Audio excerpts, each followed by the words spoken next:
Nandito na! Si Uzumaki Naruto!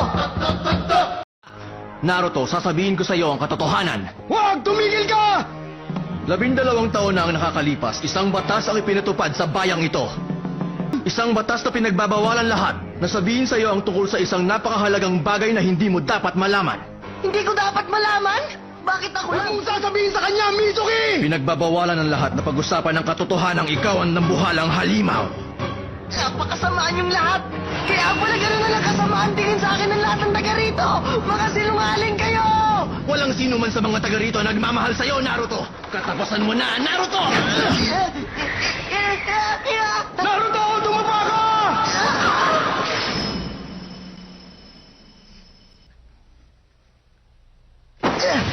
Naruto!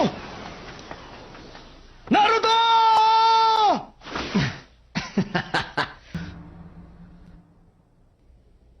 Masama ito. Sinabi ni Mizuki kay Naruto ang lihim. Ngayon mas lalong magiging takot at mailap si Naruto. Maaaring mapakawalan niya ang kapangyarihang itinago sa kanya. Ayun siya!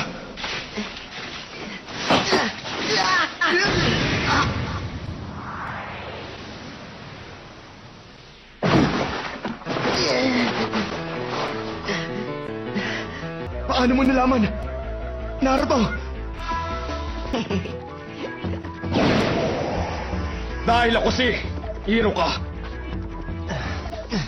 Ano bang mapapala mo sa pagbibigay ng proteksyon sa nilalang na pumatay sa mga magulang mo? Hindi na siyang dambuhalang halimaw ngayon.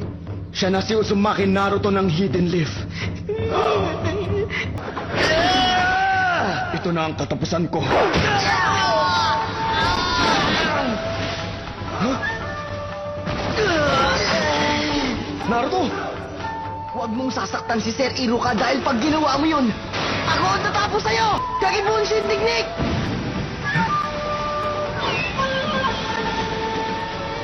Natutunan na agad ang teknik ng pagpaparami. Ayaw mo kumilos? Kung ayaw mo, ako magsisimula!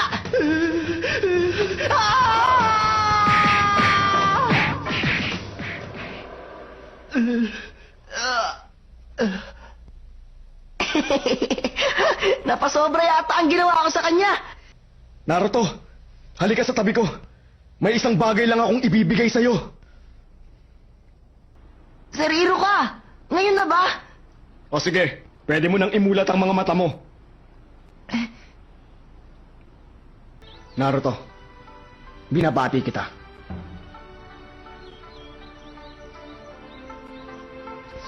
At ngayon, Naruto, magdiriwang tayong dalawa. Ililibre kita ng paborito mong pagkain. Sir Iruka! Aray ko, Naruto, sandali lang, masakit pa ang katawan ko. Sasabihin ko na sana kay Naruto na ngayon pa lang magsisimulang mas matitinding paghihirap sa buhay niya bilang isang tunay na mandirigma.